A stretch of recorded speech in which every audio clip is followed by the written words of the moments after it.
So last week, when we were all assigned the midterm exam, I did the same thing every normal person would do. I flipped to the blue pill test page and said, hey, screw that, I'm not going to turn that one in. That one's due 2 days sooner than the other project. I figure I have 2 more days to scrounge something up for the red pill. Well, today's October 18th, and I'm screwed. I haven't done a single thing for the project. Well, let's turn to the red pill page. Let's see. Does the U.S. have national culture? Annual quota, boring. Origin. Number 10. What is the greatest quality humans possess? That's easy. I can answer that in 2 words. To create! Yes! Yes! I win! I win! I didn't even have to try and I got 100!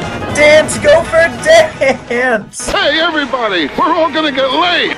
Okay, maybe not. I should probably elaborate why creation is such a great quality we possess.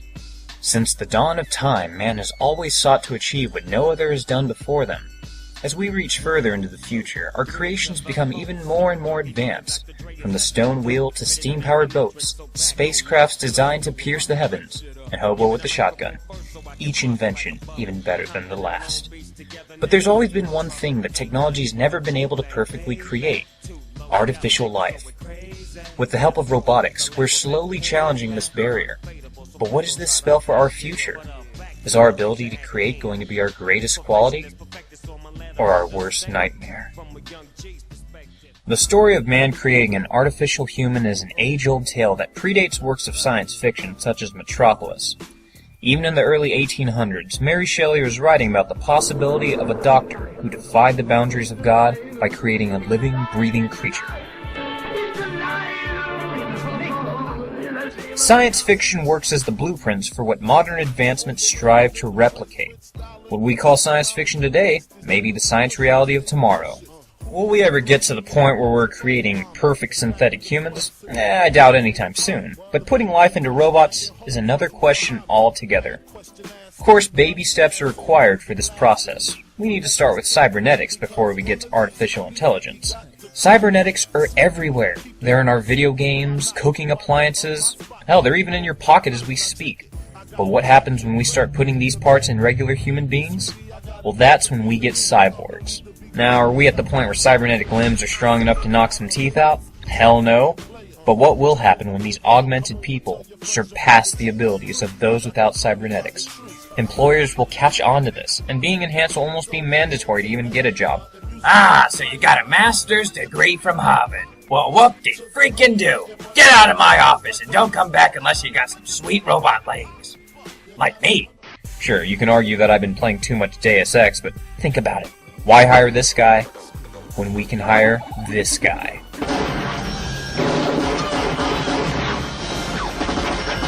Okay, I know. RoboCop may be kind of an extreme example, but let's go with that. With RoboCop and others like him, they've lost so much of what's made them human, they're basically just a brain in a mobile jar. Not having a life outside of his programming, you don't have to pay him. Unless it's baby food, he gobbles that stuff up like it's nobody's business. But what happens when that brain of his lets his humanity shine through and he tells you to shove that jar of Gerber up your ass? Well, that's when you have to replace the cyborgs with full-on androids. With an android, you have a completely robotic design that functions like a worker, without all the hassle of them bitching about their emotions. Hey, I'm all for giving androids a task and having them stick to it. Like, check this dude out. He looks like he can rip your spine out of your mouth, but all he wants to do is play ping pong. He sucks at it, but damn it, he still tries. And this guy, I'm not even joking when I say that his prime directive is to sell you vinegar. But when we start putting skin on these creations, that's when I draw the line. As far as functionality goes, this benefits the human race in no way. Yeah, it's cool that it looks like a chick, but how's that supposed to... What the hell? Is that a baby? That's a freaking baby robot! What's going on here? Who in their right mind would ever approve of this as a great idea? But Tony, what about the poor woman who lost their firstborn son? Well, so what? What is she gonna do, adopt a robot? Yeah, we all saw how well that works out.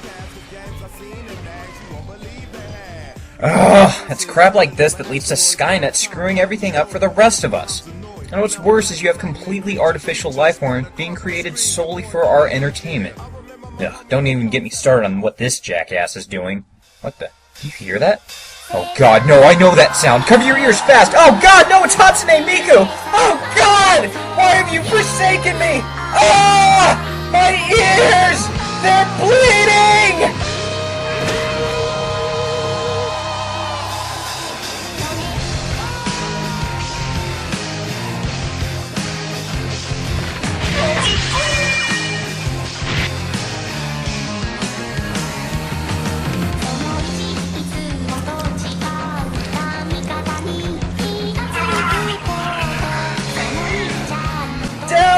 Dell, where are you? It's important to practice good hygiene. Oh, thanks, Dell. I knew you'd always be there for me. Damn it! Is this seriously where creation has gotten us? Freaking Hatsune Miku?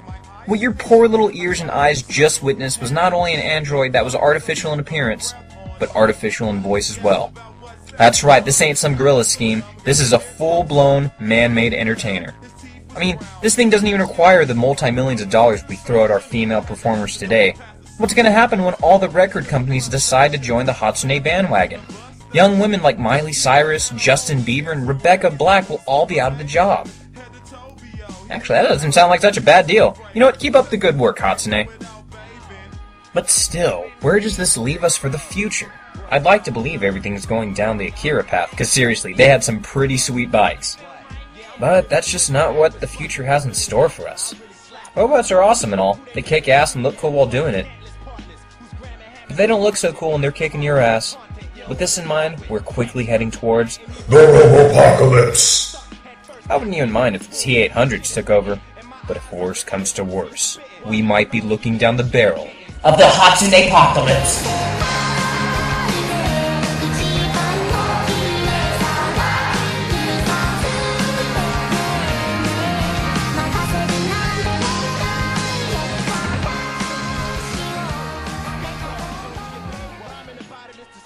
But seriously, as a final thought, I'd like to leave everybody with this question.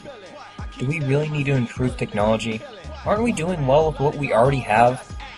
Sure, it can always be better, but at what cost?